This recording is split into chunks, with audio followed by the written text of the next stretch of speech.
வணக்கம், இது உங்கள் தமிழ் சைனிக். இந்த வீடியோவில் வந்து 8வது பே கமிஷனுக்கான ஒரு சின்ன அப்டேட் தான் வந்து கொண்டு வந்திருக்கோம்.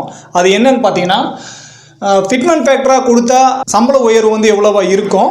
ஸோ ஃபேமிலி யூனிட்டோட அடிப்படையில் கணக்கீடு பண்ணுறாங்க அப்படின்ற பட்சத்தில் அதோட சம்பள உயர்வு எவ்வளோவா இருக்கும் அப்படின்றது பற்றியும், இந்த ஃபேமிலி யூனிட்னா என்ன, 7வது பே கமிஷனில் இந்த ஃபேமிலி யூனிட் எப்படி கேல்குலேட் பண்ணாங்க, இப்போ 8வது பே கமிஷனில் என்ன வந்து எதிர்பார்க்குறாங்க, அதாவது ஜேசிஎம்மும் சரி மற்ற மெயின் ஸ்ட்ரீம் மீடியாவில் இருக்கிற நியூஸ் பேப்பர்ஸும் சரி வந்து பார்த்தீங்கன்னா இப்போ அதிகப்படியாக இந்த ஃபேமிலி யூனிட் வந்து அதிகரித்து வந்து கேட்டிருக்காங்க அப்படின்னு சொல்லிட்டு அந்த நியூஸஸ் எல்லாம் வந்து நிறைய வந்துட்டுருக்கு.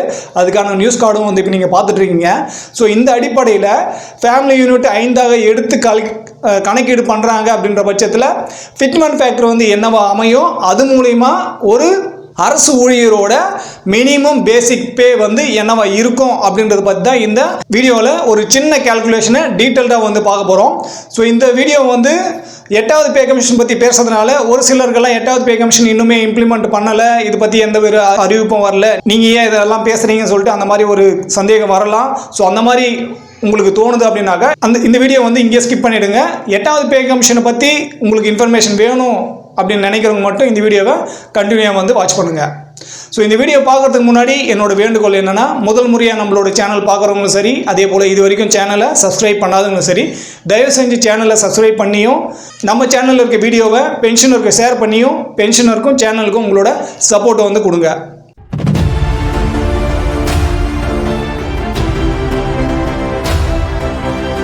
ஸோ நம்ம ஏற்கனவே சொன்ன மாதிரி 8வது பே கமிஷனில் ஃபிட்மென்ட் ஃபேக்டர் மட்டும் கேல்குலேட் பண்ணுறாங்க அப்படின்ற பட்சத்துலையும் அதை வந்து ஃபேமிலி யூனிட்டை மாற்றி அங்கேருந்து ஃபிட்மென்ட் ஃபேக்டர் எடுக்கிறாங்க அப்படின்ற பட்சத்தில் என்ன வித்தியாசம் இருக்கும் அப்படின்னு சொல்லிட்டு பார்த்தீங்கன்னா, முதல்ல நம்ம வந்து இதுக்கு முன்னாடி வீடியோவில் வந்து நம்ம 8வது பே கமிஷன் பற்றி பேசும்போது ஃபிட்மென்ட் ஃபேக்டர் 1.92 வந்து இருக்கலாம் அப்படின்ற ஒரு கேல்குலேஷன் வந்து நம்ம போட்டு சொன்னோம். அதுக்கான எவ்வளோ வந்து அரியர் கிடைக்கும் அப்படின்ற ORP3யோட பேசிக் அடிப்படையில் அந்த டேபிளும் வந்து நம்ம அந்த வீடியோவில் வந்து கொடுத்துருக்கோம்.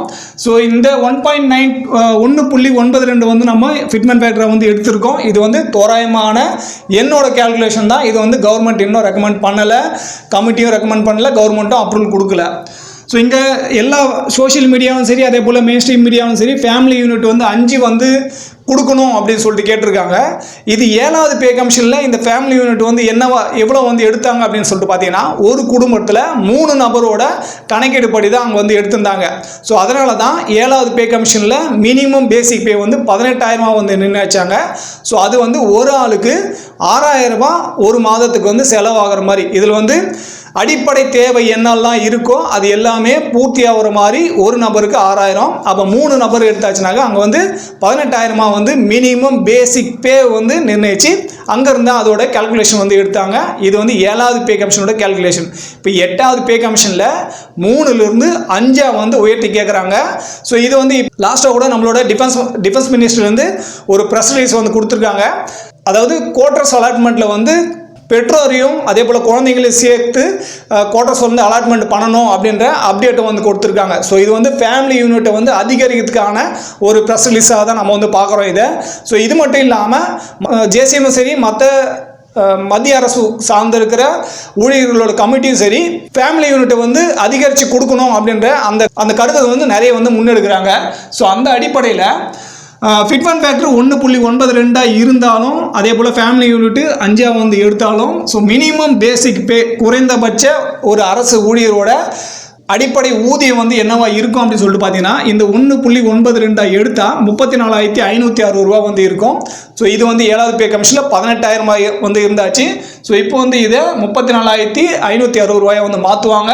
1.92 ஃபிட்மென்ட் ஃபேக்டர் இருக்கும் பட்சத்தில் மட்டும்தான் இது.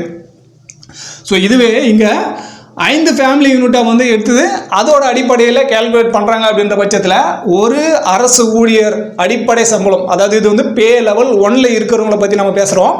ஸோ பே லெவல் அதிகமாகும் போது இதோட பேசிக் பே வந்து அதிகமாகிட்டே போகும்.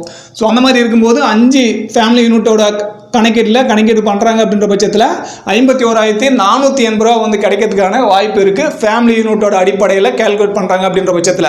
ஸோ ஃபிட்மென்ட் ஃபேக்டர்ன்றது என்னன்னாக்கா, இது வந்து வெறும் ஒரு எண்ணு.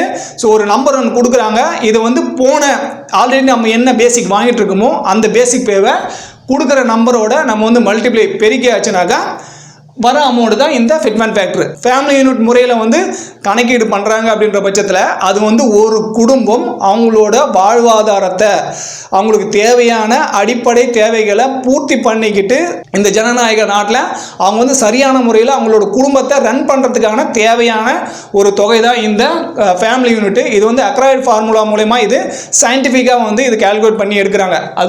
அது மாதிரி வந்து பார்த்தீங்கன்னா இந்த அடிப்படை தேவை அப்படின்றத வந்து என்னென்ன எடுக்கிறாங்க அப்படின்னு சொல்லிட்டு பாருங்க. இது வந்து 2012 கேல்குலேஷன் படி தான் நம்ம வந்து இங்கே எடுத்திருக்கோம்.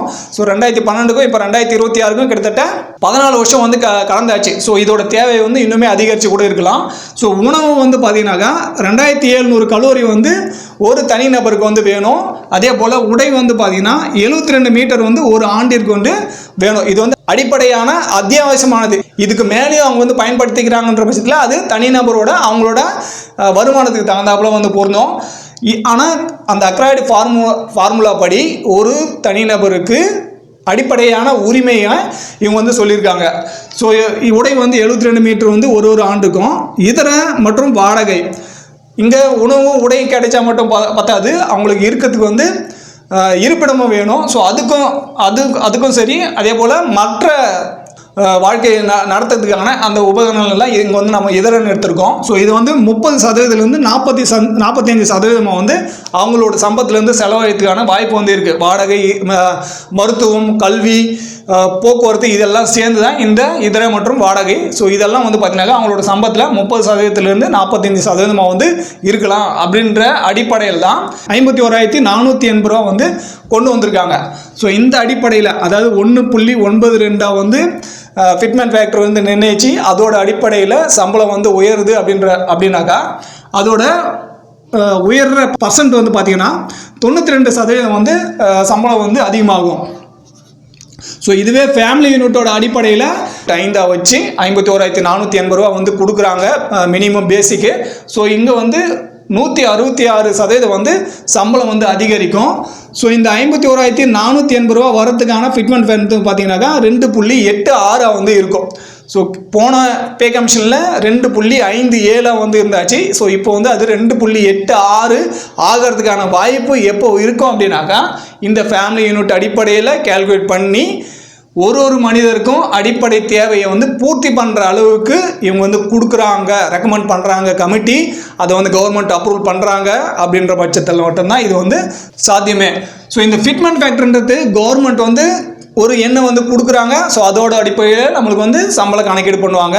ஸோ ஃபேமிலி யூனிட் வந்து அவங்களோட அடிப்படை தேவை வந்து பூர்த்தி பண்ணுற அளவுக்கு வந்து கொடுக்கணுன்றதுக்காக தான் இங்கே வந்து 3லேருந்து 5 வந்து உயர்த்தி வந்து கேட்குறாங்க. ஏற்கனவே 7வது பே கமிஷனில் 3 அடிப்படையில் தான் வந்து கணக்கீடு பண்ணாங்க. இப்போ வந்து அது 5 வந்து உயர்த்தணும் அப்படின்னு சொல்லிட்டு எல்லா சங்கங்களும் வந்து இங்கே வந்து கேட்டுட்டு தான் இருக்காங்க. ஸோ இந்த 5 வந்து கிடைக்குமா, இல்லை இந்த 1.92 இல்லை ஏதோ ஒரு கணக்கீடுபடி ஒரு நம்பரை கொடுத்து அந்த நம்பர் மூலிமா நம்மளோட சம்பளம் வந்து அதிகரிக்க போகுதா அப்படின்றது வந்து கமிட்டி ரெக்கமெண்ட் பண்ணும்போது தான் நம்ம வந்து தெரியும். ஸோ உங்களுக்கு இந்த வீடியோ மூலிமா நீங்கள் என்ன வந்து எதிர்பார்க்குறீங்க? ஃபிட்மெண்ட் ஃபேக்டர் வந்து கிடைக்கணுமா, இல்லை ஃபேமிலி யூனிட்டை வந்து உயர்த்தி அதோட அடிப்படையில் சம்பள உயர்வு வந்து இருக்கணுமா அப்படின்ற உங்களோட கருத்தையும் கீழே வந்து கமெண்ட் செக்ஷன் வந்து சொல்லுங்கள். நீங்கள் சொல்கிற ஒவ்வொரு கருத்துமே நம்மளோட சேனலோட வளர்ச்சிக்கும் சரி, அதே போல் அடுத்த நம்மளோட வீடியோவில் தரவுகளை வந்து கொடுக்கலாம் அப்படின்ற அந்த வழிகாட்டுதலாகவும் வந்து இருக்கும். ஸோ அதனால் தயவு செஞ்சு உங்களோட கருத்துக்களை கீழே கமெண்ட் செக்ஷன் வந்து சொல்லுங்கள். ஸோ இந்த வீடியோ மூலிமா நான் என்ன சொல்ல முயற்சி பண்ணணும் அது வந்து உங்களுக்கு பிடிச்சிருந்தாக வீடியோ லைக் பண்ணுங்கள். முதல் முறையாக நம்மளோட சேனல் பார்க்குறவங்களும் சரி, இது வரைக்கும் நம்மளோட சேனலை சப்ஸ்கிரைப் பண்ணாதவங்க சரி, தயவு செஞ்சு சேனலை சப்ஸ்கிரைப் பண்ணியும் நம்மளோட சேனலில் இருக்க வீடியோவை ஷேர் பண்ணியும் சேனலுக்கும் பென்ஷனருக்கும் உங்களோட சப்போர்ட் வந்து கொடுங்க. இந்த வீடியோவை கடைசி வரைக்கும் பார்த்ததுக்கு நன்றி. இதே போல் இன்னொரு வீடியோவில் மீண்டும் சந்திக்கலாம். நன்றி, வணக்கம்.